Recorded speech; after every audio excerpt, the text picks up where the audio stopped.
Hey everybody, Mike here from DIY AQUAPROS.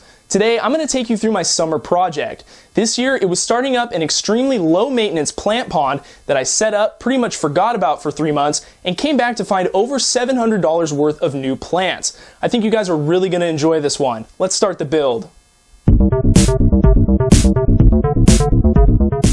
So in about the middle of May, which here on the West Coast is close to the beginning of summer, I decided to try growing plants outside as a way of increasing my overall plant collection. I wanted this project to be super low maintenance and didn't want to spend hardly any money to start it up.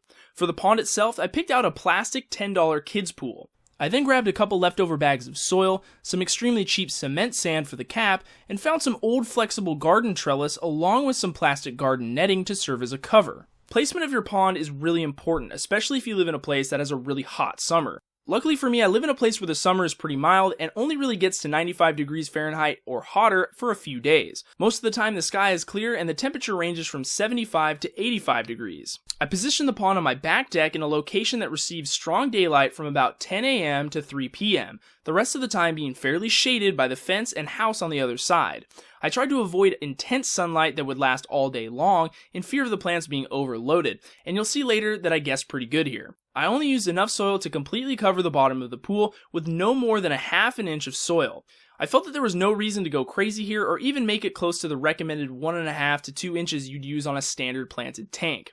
I then capped it with about an inch of sand all the way around. I picked sand because I thought I might be in and out of this thing frequently, so the ease of replanting was considered. Then I filled the pond pool up with water straight from the tap. I was initially thinking about adding some feeder fish to the pond, but after discovering the 20-degree plus temperature swings on hot days and cold nights, I decided against it. Due to the shallowness of the pool, I knew that temperature swings could be a big issue here, but proceeded on with the experiment.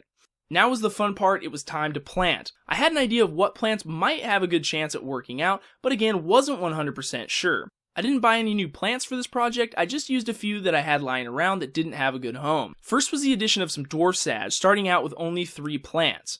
Next was some Loguigia palustris, about 20 stems from an inside tank.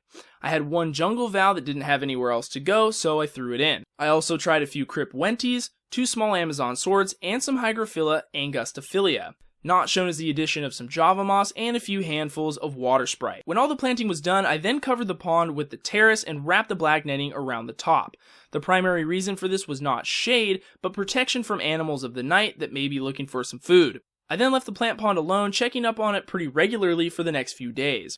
I could tell right away that there was a lot of melting going on with pretty much all the plants, and after a week and a half with no noticeable activity, I thought that the pond may have been a waste. It was then about a week later, so about 3 weeks into the initial setup, I started to notice the Loguigia coming up out of the water and the dwarf sage propagating. I was excited and felt a lot better about my $15 investment. All I did was check on the pond from week to week and topped it off whenever I noticed the water level had dropped a few inches. The pond did become quite turbid as time went on, but no water changes were made. Again, the point of this was to set it up and leave it. About halfway through the summer, roughly 7 weeks in, I got antsy and wanted to set up a new tank. I decided to give some of the pond plants a try and see how they would react when being transplanted back into a regular aquarium. I harvested 40 dwarf sage plants and about 20 stems of Loguigia, placing them into the 40-gallon breeder that you've been seeing in recent videos. At first, the plants did go through a little shock as one would expect, but no real melting was experienced with these plants due to their hardy nature. It only took a few days for both of these plants to adjust and begin growing strong in their new home. Back in the pond, most of the plants at this point had not done well. The crypts melted completely and never recovered, as well as the Amazon swords. The Java moss became covered in algae, and the Hygrophila only grew leaves immersed and didn't really do much.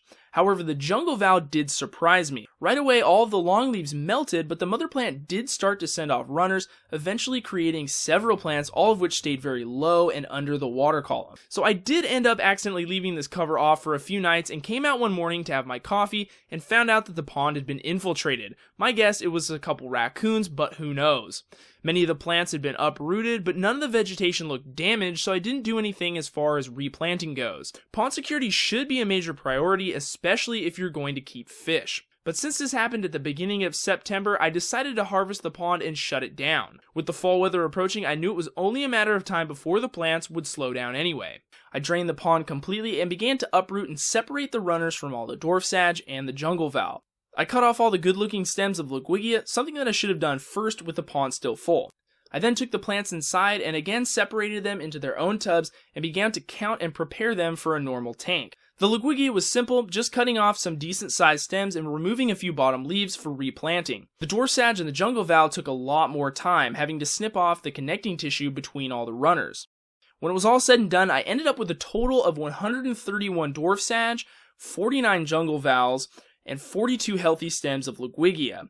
That's a net gain of 128, 48, and 32 respectively. If you were to value each dwarf sage at about $4, each jungle val at $3, and 3 to 5 stems of Liguigia at $4 a piece, then the profit gain from the summer project is around $770, and that's subtracting the $15 or so that I spent on the initial setup. Overall, I think setting up a plant grow-out pond like this one is totally worth it, as long as you select plants that can take the adverse conditions your summer months may bring. Hopefully from this example, you will at least have a starting point. Next summer, I'll definitely be doing this again on a much larger scale and will be sure to document it for you. Hey, thanks for watching, guys. Don't forget to subscribe and check out DIYAquapros.com for more projects, aquarium science, aquatic life profile videos, and product reviews. We'll see you next time.